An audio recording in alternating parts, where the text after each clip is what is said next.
What's up, everybody, and welcome back to Fireside Giants. I'm your host, Anthony Rivardo, joined by my co-host, Alex Wilson. And today, the Colorado Showcase, their pro day, is taking place, and the New York Giants have everybody in attendance. We're talking about all of the major front office executives, all of the crucial coaching staff members, and all of the crucial scouts. They sent everybody, including head coach Brian Daboll. We literally did a live stream yesterday discussing the fact that Daboll did not plan on attending the Colorado Pro Day, discussed why that may or may not be significant. And then this morning, report via Art Stapleton of North Jersey. I'll make sure that I clarify and give him his credit. Brian Daboll's there. He went to the Pro Day, which was a big shock, but we're going to go ahead and discuss what that means, how significant that is or isn't, and just discuss these two Colorado superstars that could both be on the board and in consideration for the Giants with the third overall pick, that being quarterback Shedeur Sanders, perfect timing, or Heisman Trophy winner, Travis Hunter. So we're going to go ahead and discuss those two prospects and, of course, interact with all of you in the live chat. I see a lot of excitement in here today. Pooh says, this daily show is like crack for me. Yeah, me too, man. I start itching when it's been a few hours and I haven't streamed on Fireside Giants. I'm like, Alex, we got to stream. Let me relax. We got NATO in here saying, yo. We got Mikey who said he was first.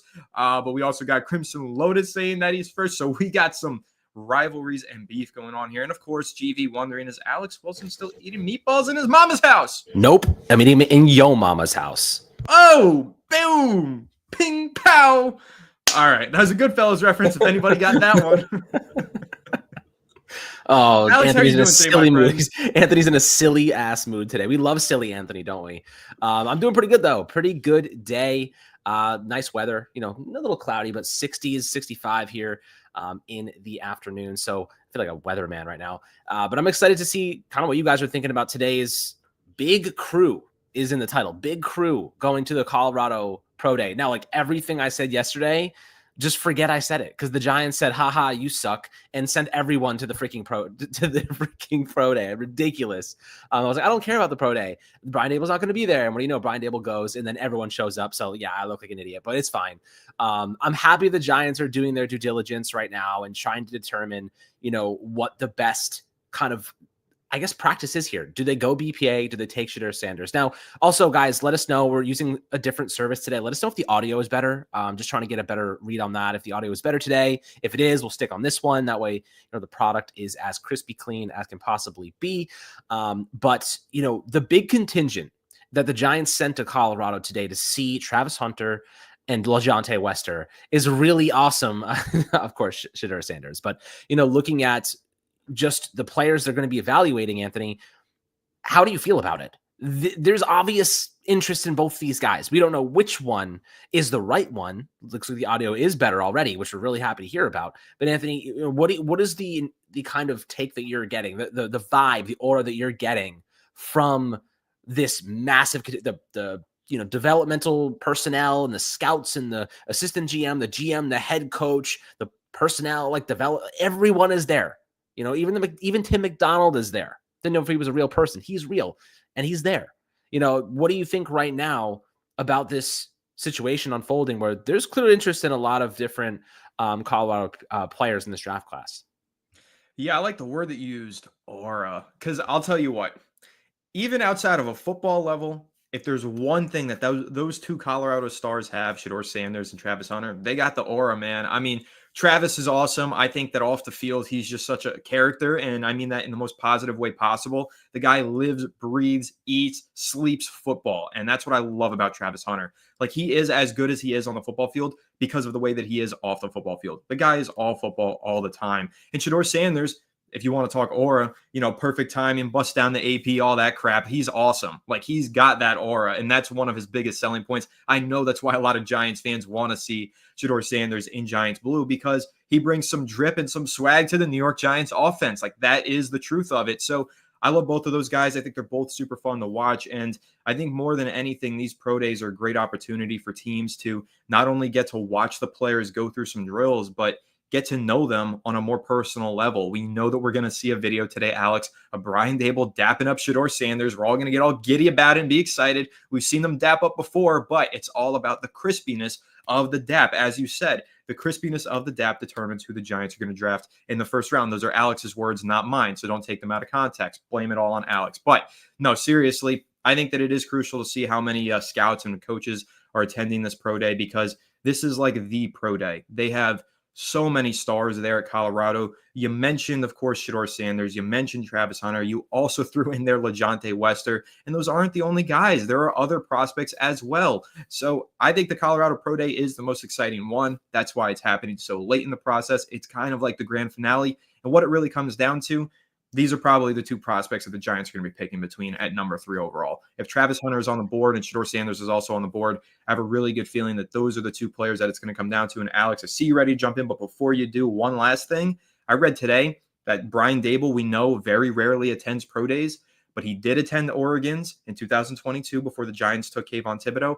And last year, he did attend LSU's before the Giants took Malik Neighbors. So Dable being at the pro day, to me, is indicative of the way that the Giants are going to go in the first round. Absolutely. And if you were confused about just the Giants, you want to know who the Browns sent to Colorado's pro day?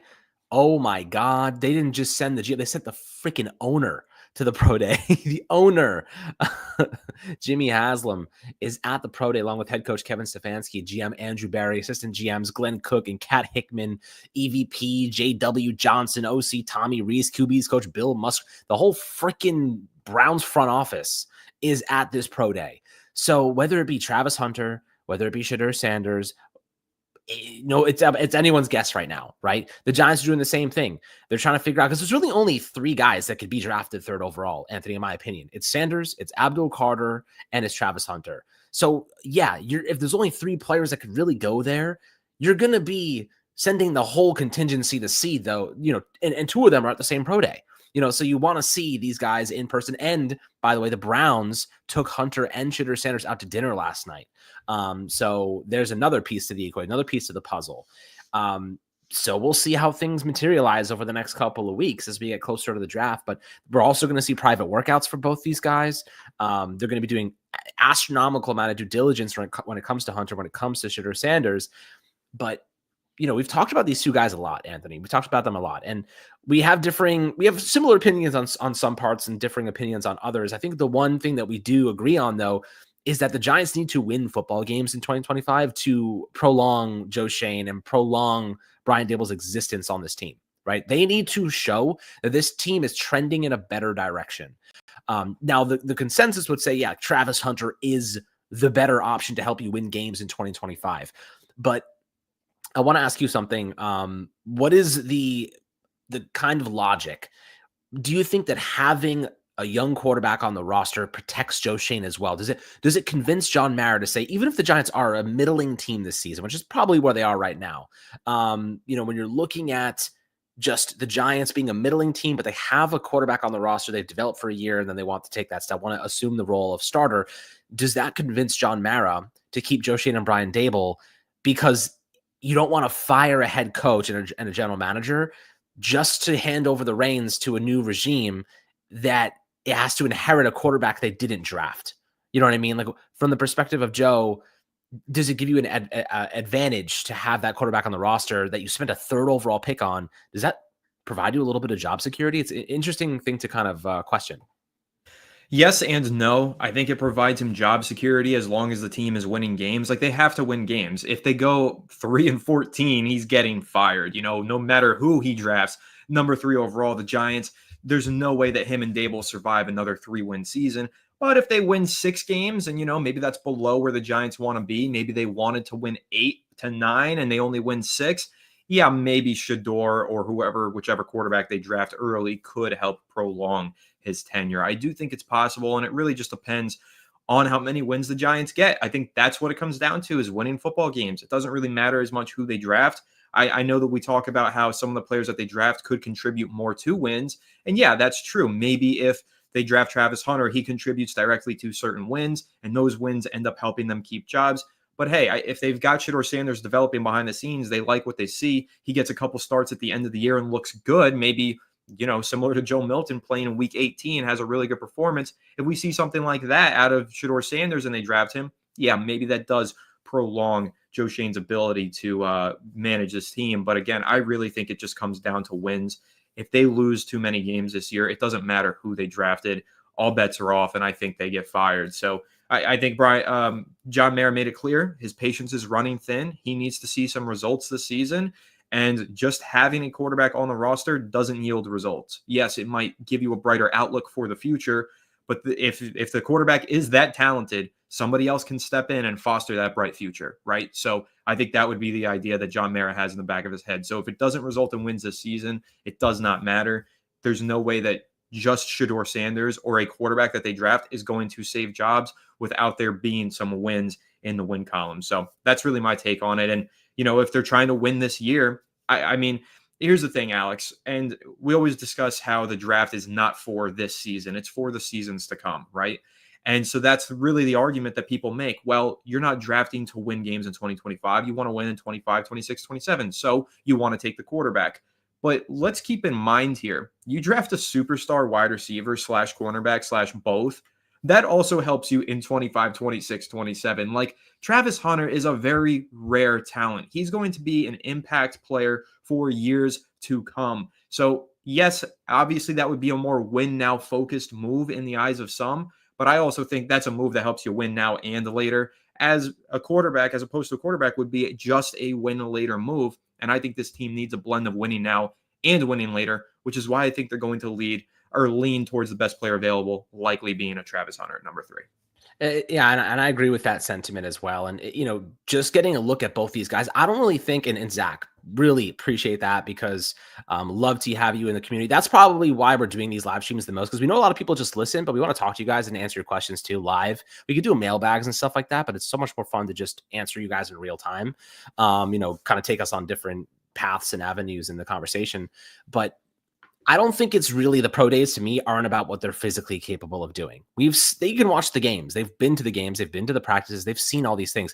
I don't think it's about the physical nature of these players. I think it's a lot about the emotional aspect and getting to know these guys in a controlled environment, and seeing how they carry themselves. And there's a lot of like kind of body language things that I think they want to pick up on and see how they deal with how they treat their teammates and the coaches. Like there's a lot of things. I don't necessarily think it's all physical though. Yeah, no. So like, I'll say that I agree with you, but I do think in some cases the workouts matter. Like last year, Malik Neighbors, a lot of people thought he would run in the 4.4s. He ran in the 4.3s at his pro day. That definitely means something. The fact that he had all of that time, preparation, put it into practice, and then ran such a blazing 40. Sometimes the physical aspects of the pro days do matter. But again, it's dependent on which player you're talking about, because I don't think that Shedeur Sanders throwing a fadeaway 60-yard pass here in a simulated practice is not going to move the needle. But if Travis Hunter ends up running the 40 today, which I don't think he's expected to, but if he runs that thing in 4.3 flat, yeah, okay, that matters, right? Because that's like almost record-breaking for his position. So there's a lot of different ways to look at it, and physical does matter in some instances, in my opinion. But with that, I'll transition over to Nato here with a super chat. Thank you so much for the first super chat of the day. And he says, LOL, I can't wait to see a video for Dable dapping up Travis Hunter. And I know this is off track, but how do y'all feel about trading a 3rd round pick for Anthony Richardson? The Anthony Richardson thing is interesting.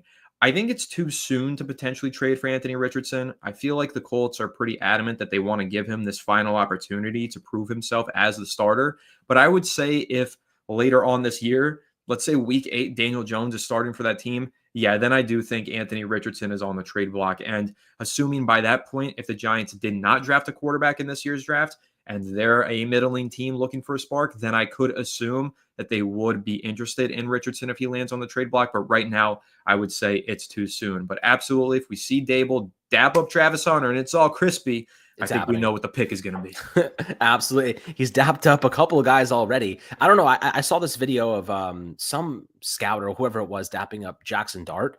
It might have been, who was it? It was the Giants quarter. Was it Shea Tierney? Yeah. It was Shea Tierney.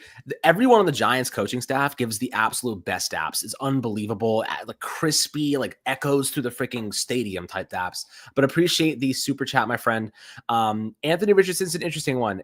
The reason I would say no to trading for Anthony Richardson is because he's trying to compensate for a lack of quarterbacking with running, and he gets hurt every single time that he tries to run because he's trying to do too much and make up for his inability to process the field. He makes really bad decisions. The guy has insane arm strength, like ridiculous arm strength. He just doesn't know how to anticipate, and he can't get through his progressions, and he takes unnecessary risks. He's just not a good quarterback. But he is a great runner. He's injury prone, and he does have a strong arm. So I do think that there is some questions to his game on that regard. We've seen similar things in the past. Dable's gotten the best out of plenty of guys like that. I mean, Josh Allen being the number one, but I just don't think Dable has enough time. You know what I mean? Like, I don't think he has enough time to get Anthony Richardson where he needs to be a competent quarterback in the NFL. He doesn't have 3 years. He has maybe 5 weeks before the season comes to an end at that point. Yeah, so you exactly took it where I was going to go and counterpoint, and I was going to say a quarterback who's not good at quarterbacking but is an athletic freak with a strong arm and the ability to run does sound like Josh Allen coming out of Wyoming in 2018. So maybe there would be an interest from Dable, but I do agree with you in the second half of what you said, being Brian Dable doesn't really have the time. It's put up or shut up season for Brian Dable. Somehow this whole regime survived a 3-14 finish and a 10-game losing streak. So when you're looking at that, they're just lucky to be here. They're going to try and win some games this year as a response to that. So I think that Anthony Richardson would just be too much of a project that they don't have the time to take on, unfortunately. But who knows? Things could change. Maybe they win a bunch of games at the start of the season and they feel like taking a flyer mid-year. Of course, we will keep that on our radar if that does pop up. So we got another super chat here. Alex, thank you so much to Jack Whitman for the super chat. Jack Whitman being a recent member of the channel. Love you, Jack. Much appreciated. Hey, both. I hope you're doing great. So the Giants are sending a big crew to the Colorado Pro Day. I think the Giants get more out of the 30 visits and personal workouts. I'm optimistic for the season for once. And yeah, listen, I'm going to start with that last sentence. Alex, you can absolutely vouch this is the most optimistic I've been in the month of March and April for the New York Giants that I've been probably in the last 5 years that we've been doing this. Like, I have a level of optimism that I don't think I've ever expressed on this channel. And it comes down to one thing. The Giants have a quarterback that I kind of believe in. I think Russell Wilson, yes, is 36. No, he's not who he used to be, but he still throws a beautiful deep ball, and he's still a way better quarterback than what the Giants have had over the last 6 years. So I do have a level of optimism. I honestly look at it from the perspective of you've got Russell Wilson, a good player, maybe not an elite quarterback anymore. He does some things at an elite level, though, throwing the ball downfield. Sure, he's a good quarterback. You've got a superstar receiver. And if you throw another playmaker into this mix, say that's Travis Hunter, the offense feels idiot-proof to me. Like, how do you not score at least 23 points per game? Let's just throw that out there because that's about league average. Like, you have to. So I do have a level of optimism that I haven't had in the past, and I'm really excited to watch Russell Wilson, a future Hall of Famer, play for the Giants. And then the other thing that you said here, Jack, about the pro days and the 30 visits, 30 visits are crucial. That's where the Giants get to put these guys in a private room, put them on the whiteboard, and really grill them, really get into them and try and pick at their brain and figure out who they are as people and as football players. So I do agree with you. I think the 30 visits are crucial, but the fact that the Giants sent so many people to this specific pro day, I do think means that they're trying to get as many eyes on a pair of stars as they can to get as many opinions and gather as much information as possible because they know there's a really good chance that it's going to come down to one of those two players for the number 3 overall pick. Yeah, Jack, really appreciate the super chat, man. You've been here a couple days in a row. Love the frequent flyers here. But I do think, yeah, like Anthony said and what you said, these 30 visits, these personal workouts, these are where the Giants get to the bottom of these prospects, like really get to know them on a personal level, test their acumen, their football IQ. Most of the time, by the time we get to these personal workouts and 30 visits, they know their physical makeup. They know they've watched all the film on these players. The scouts have gone through everything. They're just trying to figure out, these guys are a good fit in our locker room because, the Giants have had some issues of the last couple of years maintaining their locker room. They let 2 of their best players go, McKinney and Saquon Barkley, and they turned over the page and said, Daniel Jones, like your back's against the wall. You're one step away from falling off the cliff, and you have to lead this locker room at the same time and be the kind of galvanizing force. That was always going to be a failing recipe. The Giants had a couple of leaders, but not many. I mean, Okereke is a guy I view as a leader. I think Dexter Lawrence is a guy. They paid Brian Burns to be a leader. But then when we saw, Deontay Banks struggling, we watched Dexter Lawrence kind of throw him under the bus during some of those games and tell the DC, he's not giving proper effort. And then they pulled him. So, there was a lot of frustration. And I understand it because like when you're losing and you're a really good player like Dexter Lawrence is, and guys are just not putting in max effort, you get pissed off and you want to get more out of these guys. So I get why he was trying to force, kind of these moves and trying to just get guys to perform at a higher level. But now it's about building that structure. Russell Wilson, is he the best locker room factor ever? No. Jameis Winston is, I would say, a really good locker room factor. So anything you lose from Wilson, Winston's going to bring it back up to that level of competency, level of leadership and just good vibes. I mean, only Winston can make like a 3-win Browns team look like they're having a blast. You know what I mean? Only he could make a team in that much disarray look like they were having a great time. Like, it's insane. And I think that if the Giants win 6 games, Winston's going to look like a godsend with all the great quotes and funny moments and everything he brings to the table in that regard. Like, he is a nice, like, comedic timing with all of it. He has perfect comedic timing when all the things are kind of hitting the fan. So I do think that these 30 visits, these personal workouts are really good for determining how these players will fit in your locker room equation, not just their physical qualities, not just their scheme fits, not just their size, frame, and all those tangible traits. It's the intangibles that now become a lot more that they're grilling them on. So, those are really, really important in my opinion. And I'm excited to see who kind of, gets through these workouts and ends up being drafted by the Giants, because they always do. They always have these 30 visits and a chunk of them end up being drafted. So we should get a good idea, and we'll keep those guys on our board. I think, Anthony, maybe it's a good idea for their personal visits this year to go through those individual players and see what they bring to the table, because there's a very good chance that some of them will be, on this team come the end of April. Absolutely. I do think it is crucial. And I'll say, to the top 30 visits, this is unrelated to the Giants, but kind of related to the Giants. Pittsburgh had Jackson Dart in today for a top 30 visit. So keep that in mind. Keep that on your radar. We've talked a lot about Jackson Dart being an option if the Giants want to trade up. How far would they have to trade up is the second half of that discussion. Well, with the Steelers having some interest in Jackson Dart and having him in for a top 30 visit, feels like that is a team that you have to keep an eye on in the NFL draft if Dart does start falling down the board and the Giants feel like making a move up to go get him. So keep that on your radar. Sam Fountain, thank you so much for a super chat. Sam, OG of the Fireside Giants community, saying, hi guys, what is the difference between the combine interviews and a 30 visit? I'm trying to explain to my wife, LOL. Yeah, so I'll try and explain it as best as I can. So the combine interviews, those are obviously at Indianapolis during the NFL scouting combine. It's pretty limited though. Those are a quick, like, hey, go on the whiteboard, answer some questions, do a quick interview. The top 30 visits are hosted at the Giants' personal facilities. So they get to tour the locker room. They get to tour the fitness center. They get to tour the nutrition and cafeteria and all of these other things and meet with a lot more coaches who are there and meet with the trainers who are there. So rather than just meeting with the high-flying personnel that the Giants have, like the GM, assistant GM, and the coach, head coach kind of thing, they get to meet with everybody at those top 30 visits and have a more private, detailed interview, go through a private workout with a quarterback coach, meet the nutritionist, like I said, and get to know a little bit more about the scheme and the team in a more specific level. So that's where the 30 visits, you get to really hone in on who this player is, and you get to know more about their personality. With those combine interviews, think of it more like a job interview that's very baseline, like your initial interview on a job. You're just going over like the basics, trying to present yourself and show off what your skill set is. And then those 30 visits are more like, okay, we know your skill set, we know your qualifications. Let's get to know the person behind this skill set and also show you what our facilities are like so you can understand who we are in a more detailed sense. So I hope that clarifies it. And Alex, if you have anything more to add, of course, feel free. Yeah, I'm Sam. Appreciate you as always, my friend. You are another frequent flyer on the FSG Jumbo Jet. Really love you tune in every day and give us some really good takes and give us some really good opinions. And obviously the super chats are very, very much appreciated. Like you said, it's just more personal. The combine interviews, they're just in and out. Like, they're quick a lot of times, and they're meeting with so many different teams. These top 30 visits are really meant to like be more personal and be more in depth and really get to know the players. The players get to know the organization and kind of see the lineage and the history. The Giants have a lot of history, guys. I think it's really cool that they get to walk in, Giants Drive and see the 2 Super Bowls, front and center right there. Or rather multiple Super Bowls.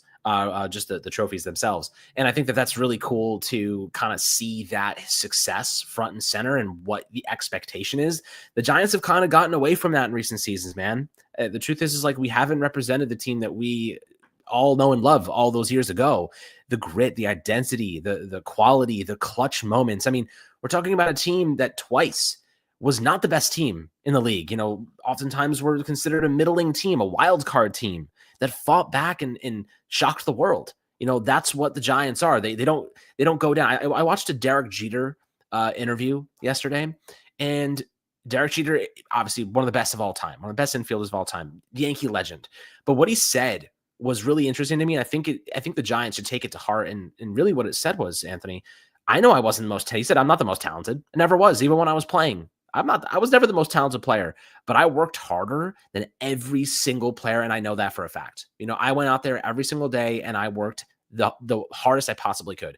That's what the Giants need to be like. They need to go out there every single day and work harder than everybody else, because sometimes you're not the most talented. You know what I mean? Like, Russell Wilson's not the most talented quarterback in the league anymore. Neighbors isn't the most talented receiver in football, but he's got to pretend like he has everything to prove. He has to act like he has everything to prove, no matter who you are. So I think that for the Giants to get back to representing this city, representing us, this fan base, we need to see them hustle even when they're down, hustle even when they're up. If you're blowing a team out, I want to see the backups playing their ass off. You know, that's what sets the standard. That's what sets the bar.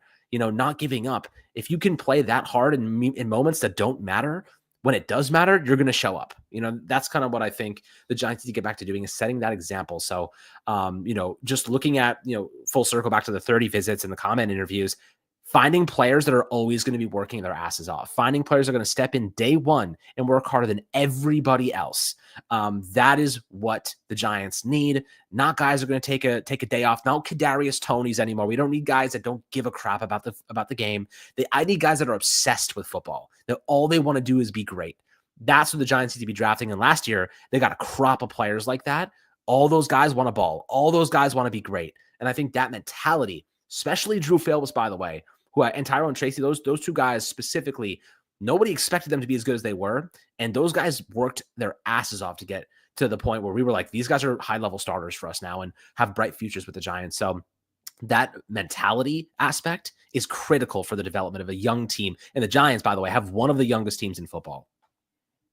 That they do a lot of room for vertical growth with this team, that's for sure. It's a very young team, particularly on the defensive side of the ball. I'll point that out. I think you look at that secondary and it's wildly young and inexperienced, but that does give it potential for major growth this year and hopefully a lot better performance. Just a quick shout out before we get to this next super chat. Alex, we're at 554 live viewers here on YouTube alone, and that's not even taking into account Twitter. Let me go ahead and check that, but I just want to give a major shout out to everybody tuning in, say that we really do appreciate all of your viewership and support here on this channel. Yeah, we've got 309 on Twitter/X.com as well. That's a total of that's a total of 860 something live viewers. That is fantastic. Once again, thank you all for tuning in. Really do appreciate you. And our guy Nato has another super chat in for us. Thank you so much. If the Giants go Travis Hunter at 3 and Jackson Dart and Milroe goes within the top 15, what other quarterbacks would y'all be willing to trade up for or even take at 34? Honestly, probably nobody at 34. If Milroe, Dart, Sanders, and Ward are all off the board, I'm not reaching on a quarterback at number 34. I'm just sticking to that BPA strategy, taking another player who's going to impact this team, and then maybe taking a more developmental quarterback later on, whether that's a Will Howard or Riley Leonard or one of these other guys, Dylan Gabriel, much later in the draft. But I'm not forcing it at number 34. I'm not reaching on anybody. If both Milroe and Jackson Dart are off the board and Shedeur Sanders as well, and we drafted Travis Hunter, yeah, I want to get a developmental quarterback in here, but I'm not going to force it at number 34, which really is a premium pick. It's almost a first-round pick. It's the second pick in the second round. The Giants should be able to land a premier talent with that selection, and I don't want to necessarily waste it by forcing a very high or very low potential developmental quarterback and low floor developmental quarterback with that selection. So, Alex, what's your take on that? You know, if those guys are off the board, number 34 overall, are you taking a quarterback there, or would you rather just wait until later? So I don't necessarily think that we have to take a quarterback that early. If Jackson Dart and Jalen Milroe are not on the board anymore, who would be my top dev guys. Obviously, Dart, I don't even think is really a dev guy. I would more so label him as a guy that probably needs 1 year to sit and learn, and he can be a starter. I think Milroe may need a little bit more time. It's going to take a little bit more time to get him where he needs to be if he ever gets there. I don't think that you have to take a Quinn Ewers or a Will Howard or a Tyler Shuck before the third round. You know what I mean? I think those guys are all going to be there. We've seen how many quarterbacks that are in that same kind of realm of talent dropped third, fourth round players. At that point, you're taking a shot in the dark. You know, you're blindfolded, you're 10 beers deep, and you're throwing darts at a board. You don't even know where the freaking board is. Like, that's how much of an unlikely scenario it is one of those guys pan out. So I don't care as much to take a shot on one of them. I'm more so like, if you can find a guy, if you're on the board, Anthony, and you're in the third round, and Quinn Ewers and Will Howard and Tyler Shuck are all there, right? But there's a player that is available that could be an instant starter on your team. I'm taking that player. You know, if there's a guy that you love at offensive guard, or there's a guy that you love at defensive tackle, or a really underrated receiver, or a really good DB, I'd rather just go and take that player that's going to be an instant impact piece for you. That's kind of how I feel about, yes, the dart and the board pun.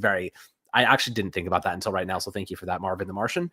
But definitely really interesting kind of discussion there. I really appreciate the super chat as always, my friend. But I do think, yeah, like I probably would go BPA instead of taking a shot at the board when you really just, it's such a low probability you're going to hit, unless it would be different if the Giants had a system and an identity and a scheme that fit a player perfectly, but they just don't have that yet. I don't really know what the future of this team, what the future of this offense looks like until we have that. It's hard to say that we can draft a player that specifically fits the system we want to run. Yeah, I do think system and situation is everything for quarterbacks, especially young rookies. Like, if you want to put into example, CJ Stroud stepping into the situation that he did with the Texans was just perfect for him and allowed him to thrive. Meanwhile, Bryce Young, not so much that situation for the Carolina Panthers. So I think you make a good point there. Situation, system, all those things really do need to be factored in when discussing not only starting quarterbacks that you might take in the first and second round, but also developmental guys later on. Like, for example, the 49ers thought they were taking a developmental guy with Brock Purdy, and it just ended up being the perfect situation for him to thrive immediately. So Davey95 with a super chat here. Davey, thank you so much. Another frequent flyer here on Fireside Giants. Really do appreciate you. What are the chances we get both Shador and Hunter? Also, would Dable finally get a young quarterback to work with in New York to develop? So second half of that, I'll answer first. I do think the Giants get a young quarterback in this draft. I don't know if it's at number 3 overall, but I really do feel confident they will at least take a developmental guy later on. If they don't draft a quarterback in the first round, I think you can be certain that Dable will get a young quarterback to develop. Now, the first half of this, I got to just say this, Alex. I said this half jokingly, but half serious. I want to say 2 months ago now at this point, the Giants, with the way things are going with Shador's draft stock, could end up with Hunter and Shador. I said that. There were a lot of people who didn't like that I said that at the time. I wasn't wrong. I was just early, because now it seems to be becoming a possible reality. And I don't think the chances are high. I want to clarify that. I think the chances of the Giants landing both Shador and Hunter are still low, but they're higher than they were. And it does sound like it's becoming a possibility, which is obviously super exciting. What I'll tell you is this. If the Giants draft Travis Hunter number 3 overall and Shador Sanders makes it past the Saints at number 9 overall, in that pick 10 to 20 range, I would expect the Giants to try and make a jump if they do like Shador Sanders. If they take Travis at 3, once Shador gets past number 9, that's when the game begins. Because if he doesn't get drafted 9 to the Saints, which is the last quarterback needy team in the top 10, that 10 to 20 range, there are no quarterback needy teams really. So he could go on a major slide, and then he's a 20 to 25 pick. I think that if he slides past 9, the Giants would definitely look to get inside the top 15 to 20 selections to take him before the next quarterback needy team, potentially being the Pittsburgh Steelers, is on the board at number 21 overall. So I still think the chances are low, but it's a non-zero chance. And that's all the New York Giants need, is a non-zero chance to play with the fire and make it happen. So it is something that we will definitely be keeping an eye on. It's something we're excited about. Again, I was half joking when I said it, but it does sound like there seems to be a reality here where it could shake out for the Giants to reunite both Shador and Travis Hunter in the Big Apple, which would just be a dream come true for many Giants fans, myself included. I don't know about Alex, but definitely for me. So, Alex, what are you thinking here? What are the chances that both Shador and Hunter are New York Giants by the end of April? I mean, it's extremely unlikely, obviously, but I don't know if the Giants would if he got past the Saints at 9, right? If he got past the Saints at 9, what do you have to trade to move up 20 spots into the first round? You're probably trading a future first round pick, no? I would think it's a future second, but you know what? It's a I'm gonna go lot. ahead and take a look here while you kind of give your take on this. The I'm gonna draft do some value chart. research. No, not the draft value chart. I think that's so like It draft is value archaic. chart is just so random. Like the trades Yeah. are more random than that. Yes, they So much use it as like a context. baseline, but yes, the context is important. I'm gonna look at the Minnesota Vikings trade last year when Hmm. they acquired their second first round pick, which was in the mid 20s. I'm gonna go ahead and take a look at that and use that as a baseline. So let me do my Okay. research and get back to you. Okay. Yeah, I mean, I don't think that was a future first round pick. I don't even think it was close to that, obviously. So if you're going into the back of the first round, mid-20s, I'm assuming Sanders isn't going to be there by then. I'm thinking Dart might be if you're lucky, but it's crazy because like if you see what the analysts are saying, Sanders could go anywhere from 3 to the back end of the first round. Dart could go anywhere from probably 10 to the mid second round. Like I really have no choice. Like if they start sliding, who knows how far they go? But if they go early, who knows how early they go? Like that's kind of what we're seeing right now. But this pro day for Sanders and Travis Hunter, I mean, look, the better player is Travis Hunter, from a pure athletic, from a pure instant impact talent. Travis Hunter is the player that is the best player available on the draft board at 3, if he is even there, assuming that the Browns do take a guy like Abdul Carter, which is totally possible. They could go Hunter as well. I think that's a pretty easy claim to make that Hunter is the best player on the board if he was there over Sanders. But obviously, quarterbacks go earlier because, well, they're the most important position in football, and a lot of teams take a lot of shots. My fear is this: Sanders is the only player that you could justify taking at 3. There's no one else, right? There's no other competition, and that scares me. And I think that I get a little nervous thinking, okay, there's no one to compare him to. There's not another quarterback. Jackson Dart isn't like at that level. He's a little bit lower than that, but it's like if he's the only one, are we convincing ourselves that it's the right pick because he's the only choice? That's where I get scared. Are the Giants thinking to themselves, we have no one else to consider here? There's no one else to think, oh yeah, this guy could be drafted at 3rd overall and be our quarterback. That's what freaks me out, is that there's nobody else to consider. So are we convincing ourselves that he's the right choice because the demand is high, but the supply is low? Now, we did hear Anthony this morning, and I'll get your take on this. We actually haven't brought this up yet. Cameron Wolf of NFL Network said this morning that the Giants have been talking to the Titans frequently about potentially moving up in the draft to 1st overall. They've been knocking on the door frequently to go and get Cam Ward. If that's the case, if the Giants have consistently been knocking on the door, consistently been thinking about getting Cam Ward, doesn't that kind of tell us what they think about Sanders? They don't want to take him at 3, but they want to go up and move him, get Cam Ward at 1. They're willing to trade a future first round pick potentially to go up and get Ward at 1 rather than spend 3 on Sanders. That if that's the case, there is some logic there that suggests they might not be totally excited about the idea of Sanders at 3. Yeah, that could be one perspective that you take on it. They're not excited about Sanders, so they really want to go get Ward. Or the other perspective would be they're dead set on getting a quarterback. They would prefer to get Ward, and maybe they'll settle for Sanders at 3. So it really I hate that though. I understand, but like if you don't have full conviction in a guy, you can't spend the 3rd overall pick on it. You just can't. You can't. I get throwing it. You could, but it's bad practice by nature. We've seen the Giants. We've seen other teams do it. Not It's bad practice. necessarily. If you don't have full conviction in a quarterback and your jobs are on the line, you can't justify it. With your jobs on the line, that factor being in play, sure, I'll agree with you. But the reports when the Texans took CJ Stroud is that they were expecting Stroud to go 1 and they wanted Bryce Young. And they kind of lucked into CJ Stroud and settled for him.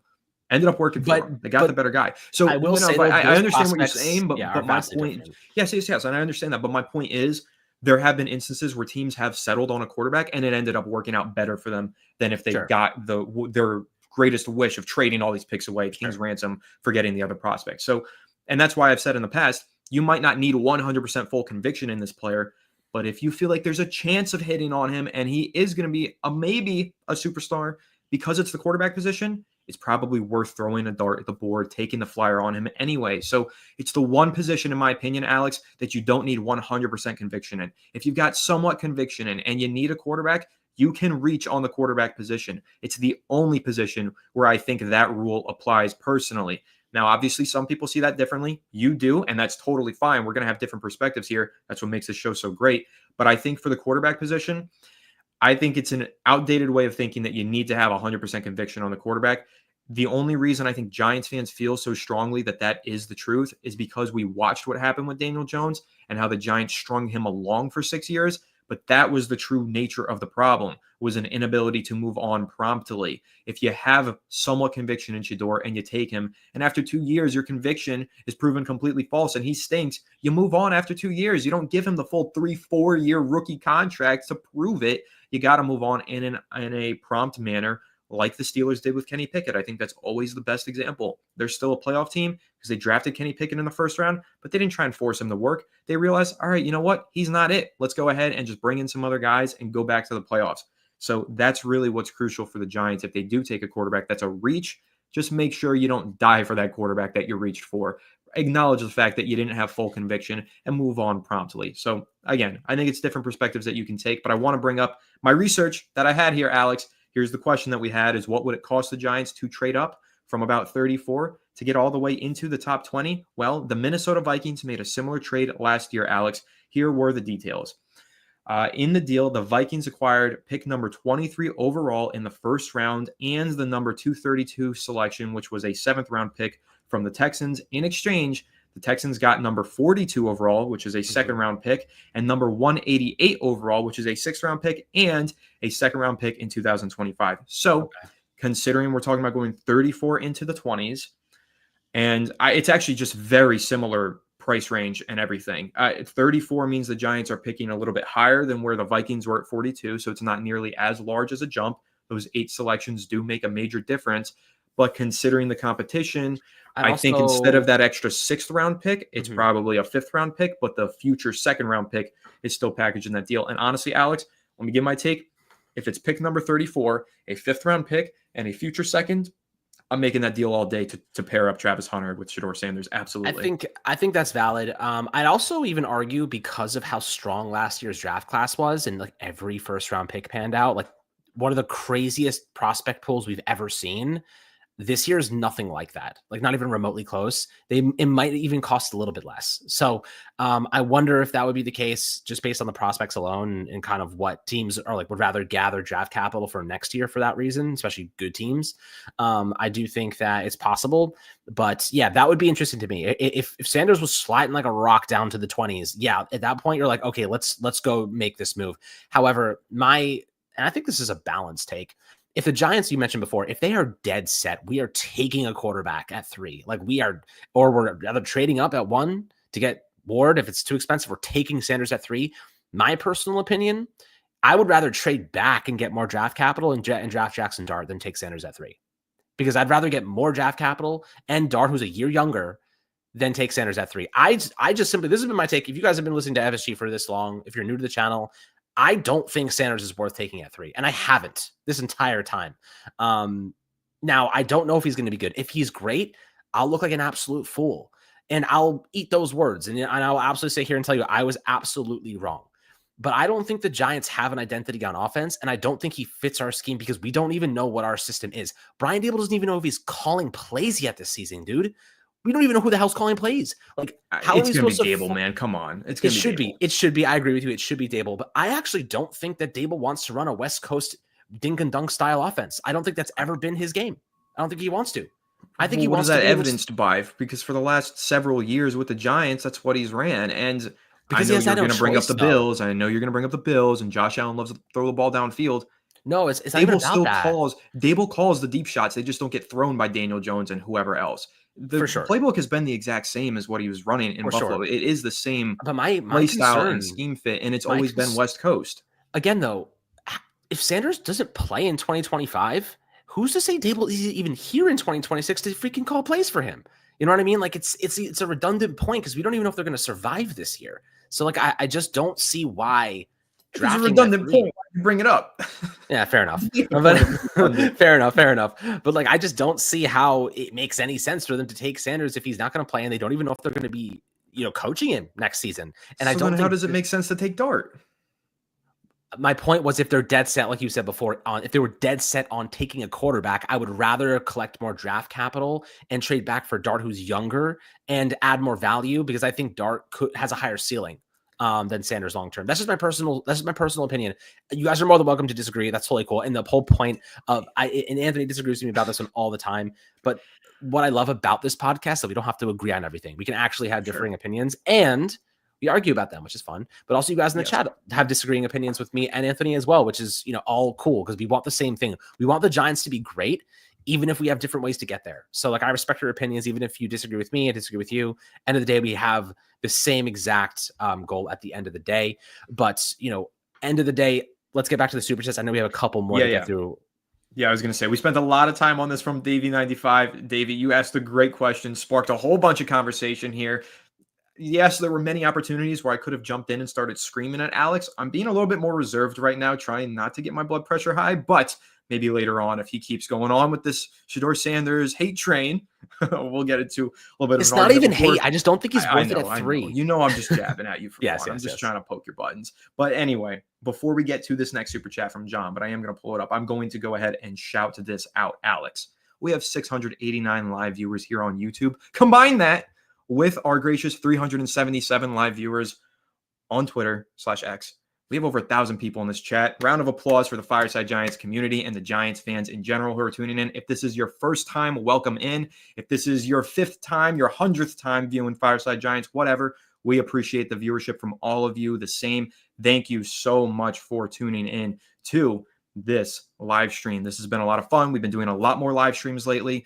We know that you guys love them. We're going to keep them up for you, especially as we get closer and closer to the draft, which is only 3 weeks away. This is just really exciting. So thank you all so much for your great viewership. But now to this super chat from John. Thank you so much for the super chat. John saying, great episode. Appreciate it. Like the point about Jeter and working hard. Shout out to Alex. Good point there. If the Giants take Hunter at 3, would Milroe be a good option at 99? Yes, I think so. I think Jalen Milroe is going to go lower than people think. A lot of people mention him as a selection at number 34. I think more realistically, it's between pick 65 when the Giants are on in the 3rd round or 99.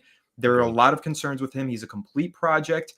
He didn't necessarily live up to the hype the way he was supposed to at Alabama last season. Obviously, there was the controversy around the Senior Bowl about his hand size, which I know a lot of fans don't care about, but teams really seem to. So you got to keep that in mind. Wasn't it? Didn't they go to the combine? They were bigger than people thought. Dude, I don't know what's going on here, but there were a ton of prospects who had smaller hands at the Senior Bowl than they had at the combine, and shorter arms at the Senior Bowl than they had. They were measuring them. What's going on? Yeah, I don't know what's going on there, but nevertheless, I think that Milroe is a great developmental guy because he's got a trait that you can't teach, and that is his athleticism. So when you're talking about developmental quarterbacks, what I tend to lean towards is not a polished guy who is probably at the best going to be a good backup. I like the guy who is rare. He's got rarefied talents that you can harness and teach him the rest, and hopefully he puts it all together. If he doesn't, all right, no skin off your back. You only spent the 3rd round pick on him. Maybe whoever you drafted there could have contributed more, but I'd rather take the chance on a guy with that immense potential. So maybe it pans out, maybe it doesn't, but I do like the idea of Jalen Milroe at pick 99 would be fantastic to me. Yeah, absolutely, John. Appreciate the super chat and absolutely think that, Anthony is spot on there. He has an elite point. He has an elite trait. That's kind of what I like about him. Jalen Milroe, you look at Quinn Ewers, there's nothing elite there. You look at Will Howard, nothing elite there. Tyler Shuck, nothing elite there. Jalen Milroe has an elite trait, his running quality. Rare running quality. You will not find a player like him very often, once in a blue moon, right? And at his size, he's a quarterback the size of a running back. He's like a linebacker who can run like crazy fast and just strong. This is a really, really cool chance for the Giants to get a true project that has unlimited upside. And I think that's pretty exciting. 99, hell yeah, I'm taking him. Hell yeah, I'm taking Jalen Milroe at 99 if he's there. 34, not so much. I don't like him at 34 because I think we can get a starting level defensive tackle there and a good one too. I know someone brought up the big Florida guy who's like a much like a 7th round, maybe EDFA. That's like a 400-pound freaking monster. Another like developmental player though. Oh, that's okay. We're up there next. So right here we'll go right there. So yeah, he said he looked up Desmond Watson, which is that 464-pound defensive tackle out of Florida.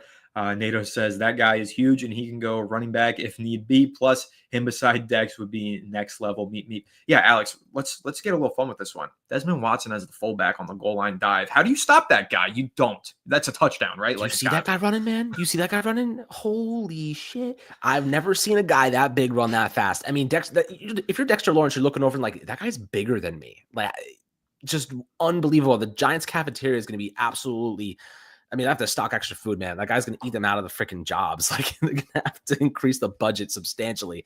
A massive human being. Those are the type of players you take depth shots on, though. You know, you have Andre Patterson, one of the best defensive line coaches in the game. Those are the type of players you say, yeah, freak of nature athlete, freak of nature speed.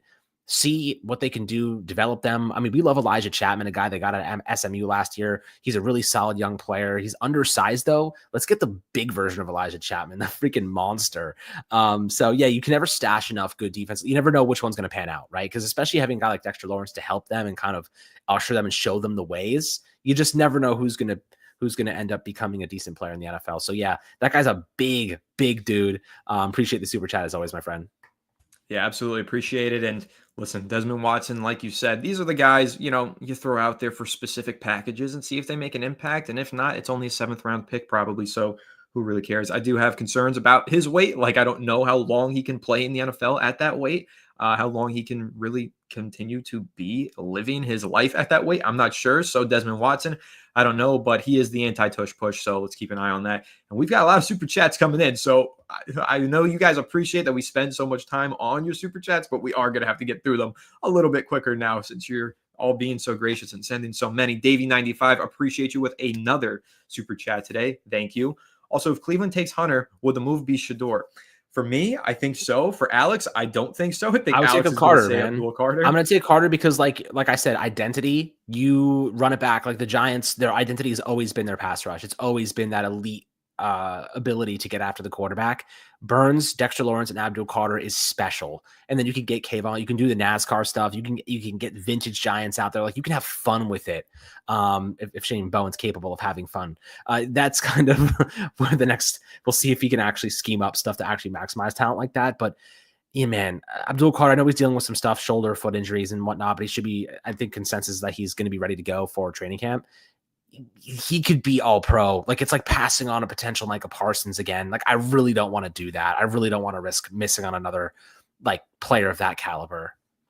Totally get that, but at the same time, you're not passing on Parsons to trade down and take a Kadarius Toney. You're taking a quarterback, and a quarterback that I think is really good. So again, it's just going to come down to how you feel about Shador Sanders. If you think he's got franchise quarterback potential, yeah, the move is probably Shador. If you have a lot of question marks about Shador and you want the sure thing, Abdul Carter would be your pick. And now it's just up to the Giants to decide what they're looking for with the number 3 overall pick. So next super chat here from Bear315, another frequent flyer of the Fireside Giants community. Appreciate you so much, Bear315. Bear315 saying, what are some of the running backs you like in this draft? What rounds would you draft one? I'll just throw one right out there for you. 5th round pick. I've mentioned him many times. It's Trevor Etienne out of Georgia, the brother of Travis Etienne, who plays for the Jacksonville Jaguars.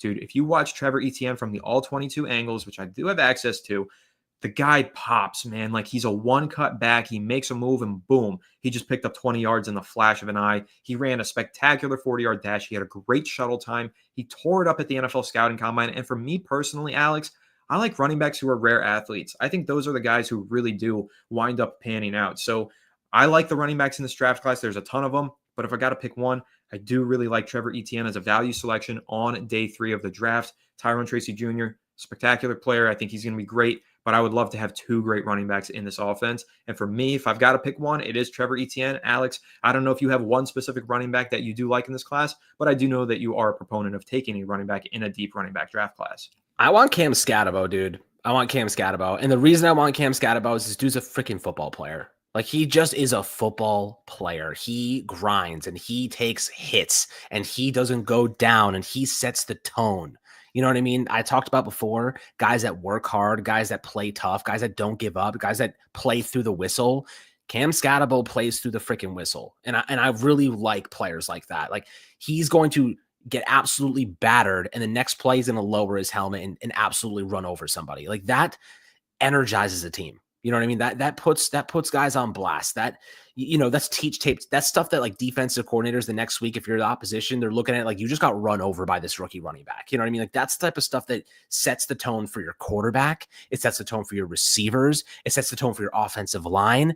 And it sets the tone for your play caller. Because if you watch your running back absolutely bulldoze somebody, you're giving him the rock again.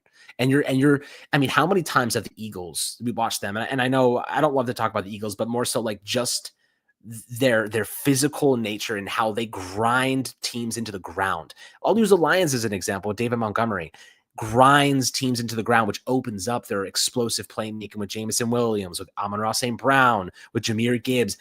By the time that they start turning the ball over, or rather giving the ball to their premier playmakers, the opposing defense has been absolutely battered and bruised. You know what I mean? Like that type of game plan, that identity that you can build with a player like that. Cam's got about 6, so I would love to draft him. I know you're a big Etienne guy as well. So, we'll see what happens there. I know that guy Blue. There's so many cool running backs in this draft class that have all sorts of cool talents, so I'm pretty excited.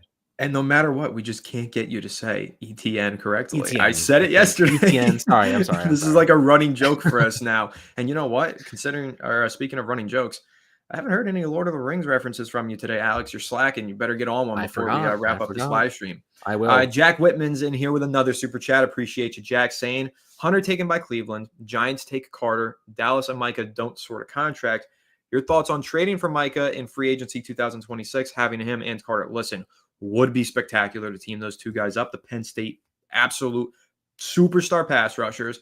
However, there is just no way that Dallas trades him within the division. If he walks in free agency, yeah, I think the Giants could be interested, but so will every other team, and he will get a $45 million per season contract if he hits the open market, at least 45, I feel like. So I love Micah Parsons. I think everybody who's been viewing this channel for a long time, during that pre-draft process leading up to that draft, I mean, I was pounding the table for Micah Parsons. I thought he was the best player in that draft class. I was absolutely obsessed with him as a prospect.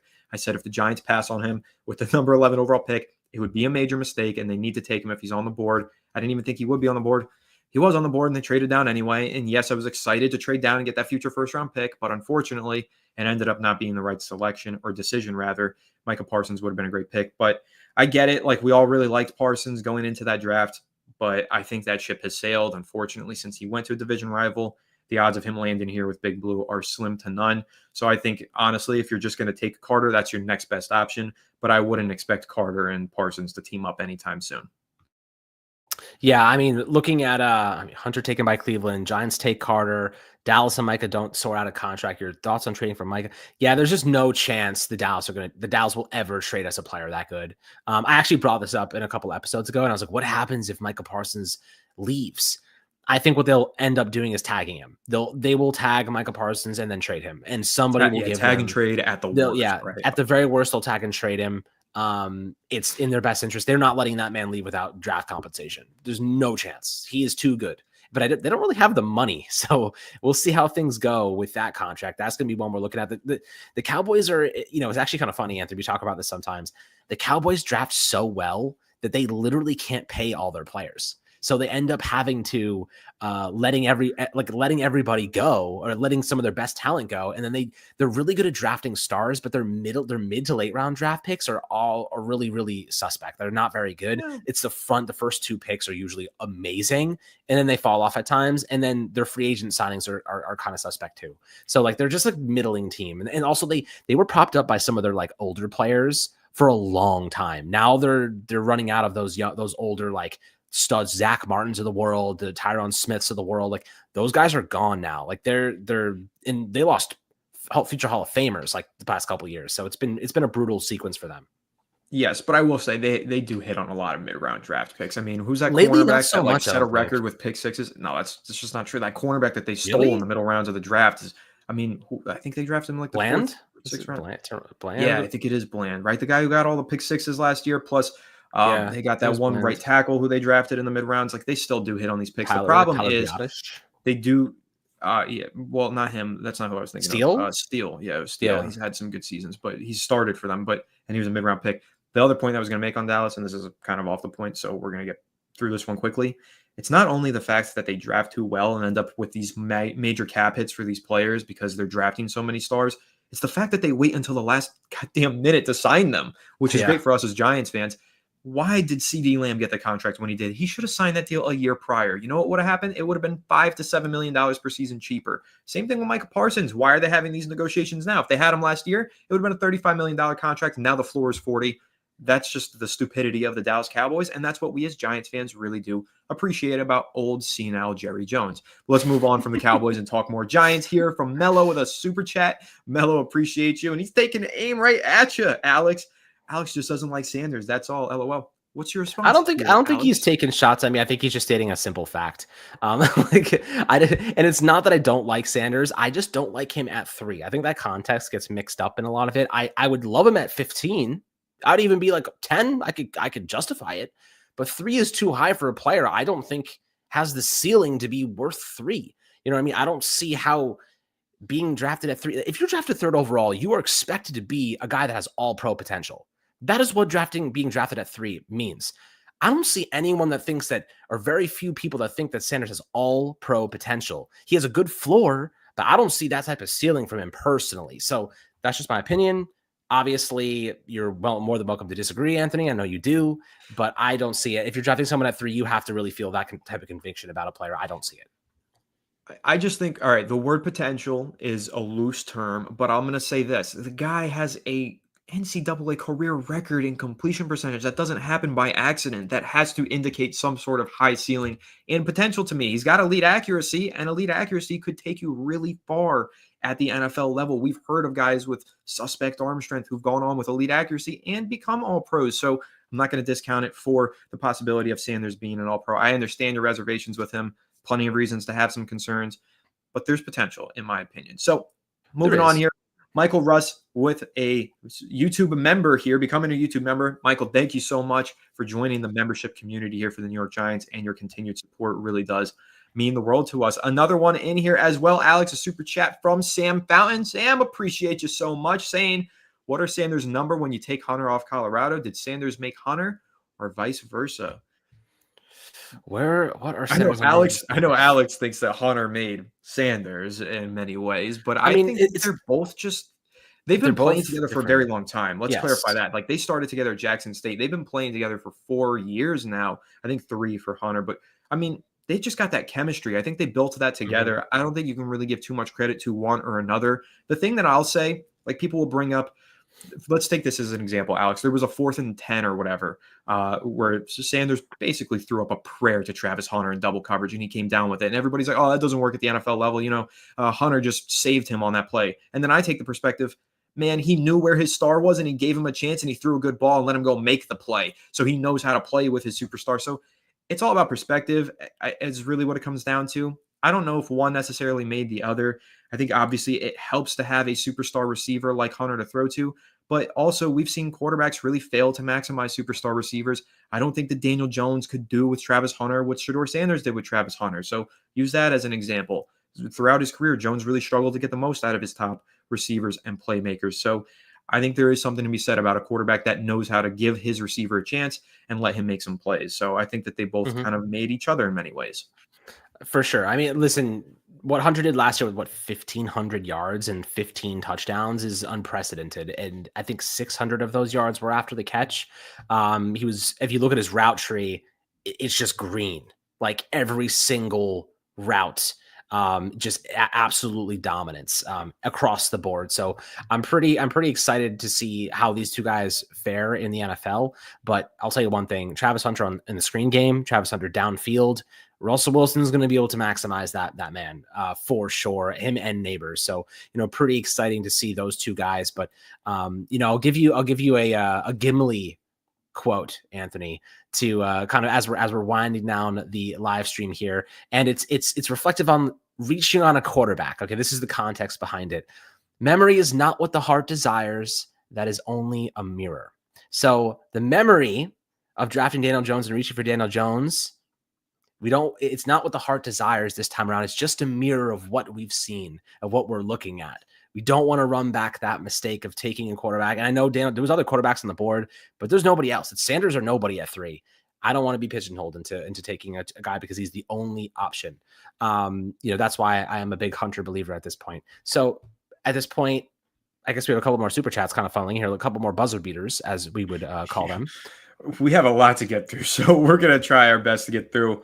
We will get through all of them, but they're really pouring through. And again, it's related to the 716 live viewers here on YouTube and the additional 419 on X. So just appreciate everybody tuning in. So we'll try and get through these super chats a little bit faster if possible, barring any sparring matches between Alex and I if we disagree on anything here. But Chase Saucy with the super chat. Thank you so much, Chase Saucy. And I do really like your Saucy name.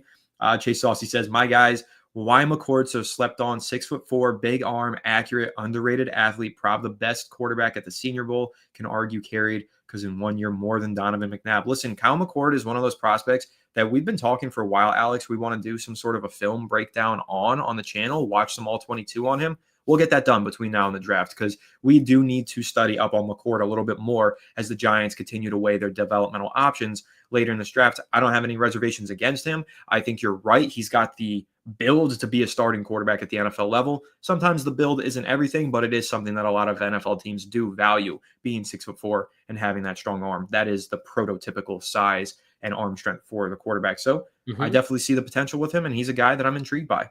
Definitely. I appreciate the super chat, Saucy. And yeah, developmental quarterback. If you want to take a shot on a guy like this, I'm down for it. And he's probably going to be like a 4th or 5th round pick, most likely. So yeah, if the Giants want to take a shot, they see starting level talent, 1st, 2nd, 3rd round. They want to go after a guy like Saucy, or rather McCord, in the 4th round. I would definitely be interested. And I think I might just have to start calling McCord Saucy from now on because it's stuck in my head. But I am interested in this. We should definitely do a breakdown on McCord because I think that would give us a little bit more context and what he can offer this team as someone they might be able to sit for a year. Yeah, for sure. Definitely a developmental guy there, though. NATO with another super chat. Appreciate you, NATO. What other Colorado guys would you want us to draft? Alex, I'll let you go ahead and say his name. LeJohntay Wester. If the Giants don't want to extend Wan'Dale Robinson, I do think it might be in their best interest to take a slot receiver. And I'll give you another quote, Anthony, from Galadriel. Even the smallest person can change the course of the future. So Wan'Dale Robinson, can he change the course of the Giants' future? Probably not. His catch radius is way too small for that.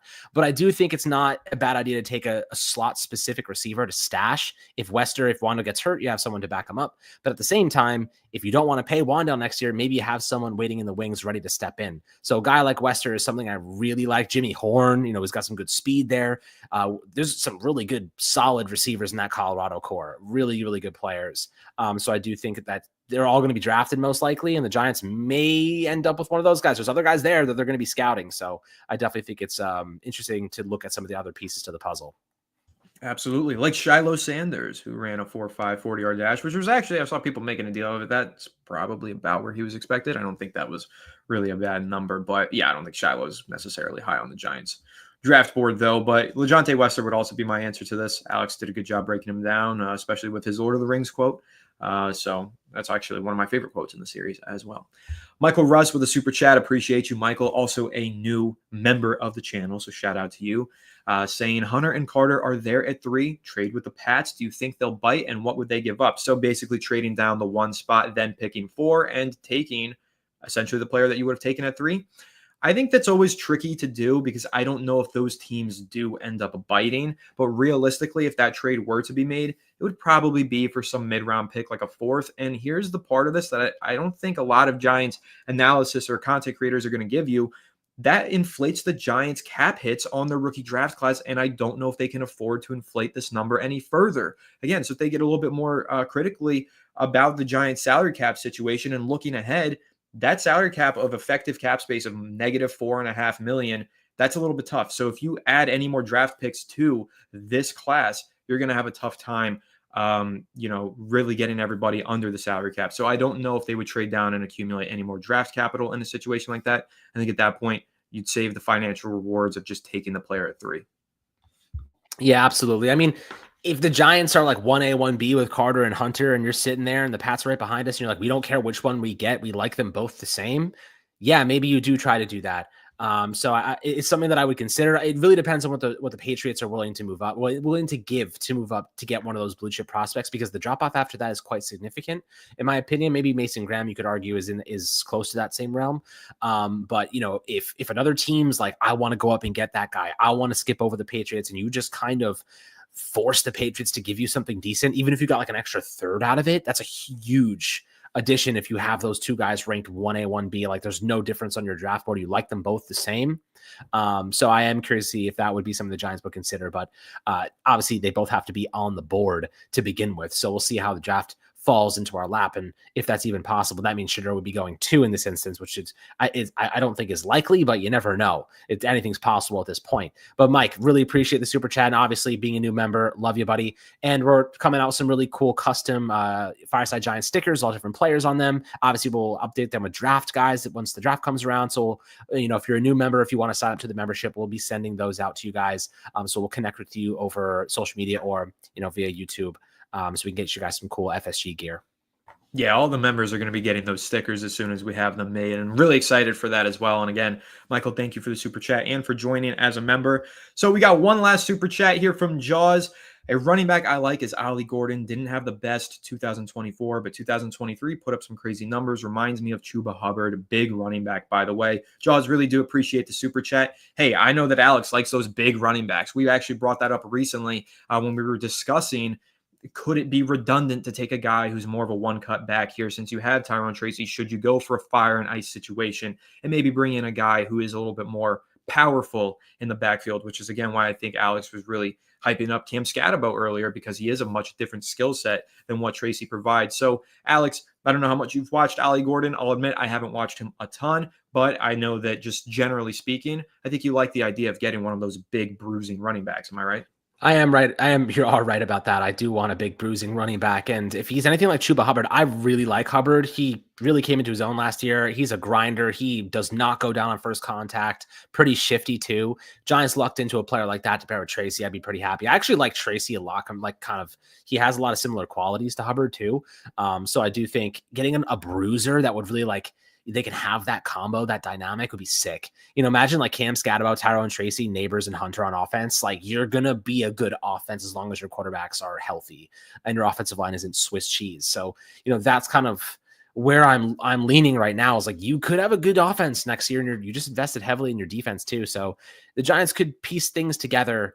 I know the pro day for the Colorado boys are about to start soon. So I'm sure we'll get plenty to talk about tomorrow, Anthony, in terms of what happens there and what the scouts and whatnot are saying. So we'll update you guys when that comes around too.